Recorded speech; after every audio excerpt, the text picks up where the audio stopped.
Module 6 was about polynomials, and we named those by degree, like linear or quadratic, and also by number of terms, like monomial, trinomial.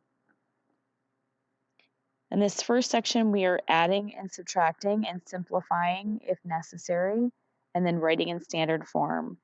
Standard form is when we are putting our highest exponent to lowest exponent or power.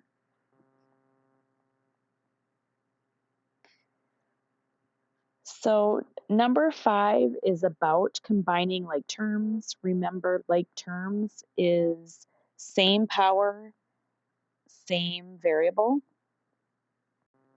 And when you have the same power or exponent in the same variable, you can you add the coefficients or subtract the coefficients, but the variable and the power does not change. So when you add or subtract, the exponent does not change.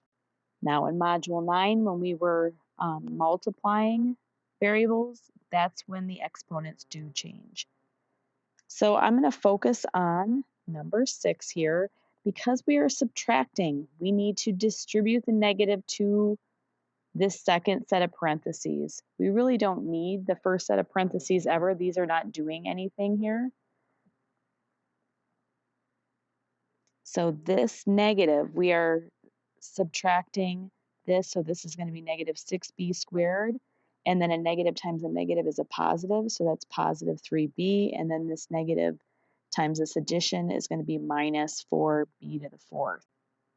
Now we're ready to look for like terms. I look for the highest power, so fourth power looks to be my highest power. So remember, you want to take this sign with the term.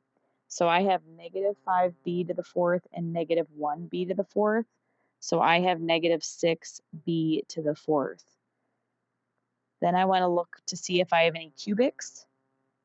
And when I'm scanning what's left, I don't see anything to the third power, which means we're looking at second power. So I have plus 7b squared and minus 6b squared. That's going to leave me with positive 1 or plus 1b squared. And then what I have left is a 3b and another positive 3b, so that is going to be plus 6. If we were asked to name this polynomial, I would see the highest degree is 4. So it is quartic, but we haven't really talked about that term. So 4, we'd say fourth degree. And then there are 3 terms, 1, 2, 3. So it'd be a fourth degree trinomial. Throwing this in here just to review a little bit of that vocab. Remember, for multiplying, so simplifying each expression, parentheses mean multiplication here for number 7. I suggest using the box method here. And we put our binomials on the outside, our factors here. The factors go on the outside, and then what is on the outside multiplies to the inside. So this is just a graphic organizer way to do this. Pause here and try it on your own.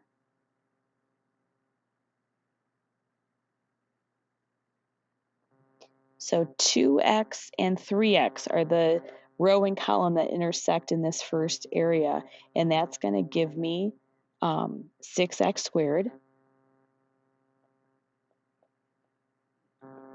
And then in this spot right here, it is the 9 with the 3x, and that's going to give me 27x. And then in this square right here, it's the 2x and the negative 1 multiplied to give me negative 2x. And in my bottom right corner, the 9 and the negative 1 intersect. So negative 1 times 9 is negative 9. And we can combine like terms. These are like terms right here. So we would have 6x squared, and then the negative 2x and the positive 27x gives me positive 25x. and then -9.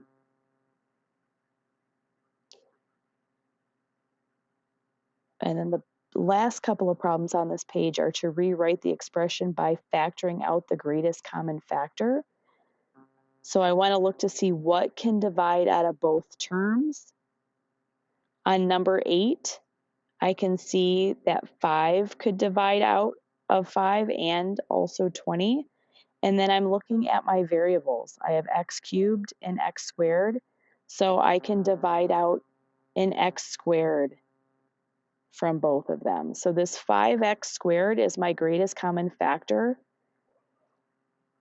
That is what I'm factoring out. And then what's left over after I divide it out is what goes inside my parentheses.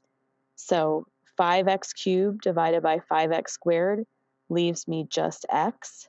I still have my subtraction. 20x squared divided by 5x squared, the x squares cancel out, and 20 divided by 5 is 4. Your check is, so this would be my answer, but how you check to make sure this is accurate is that if I multiply this outside and distribute it to both parts of my binomial here, and I get the original, then I know I did that correctly. I'll leave number 9 for you to do.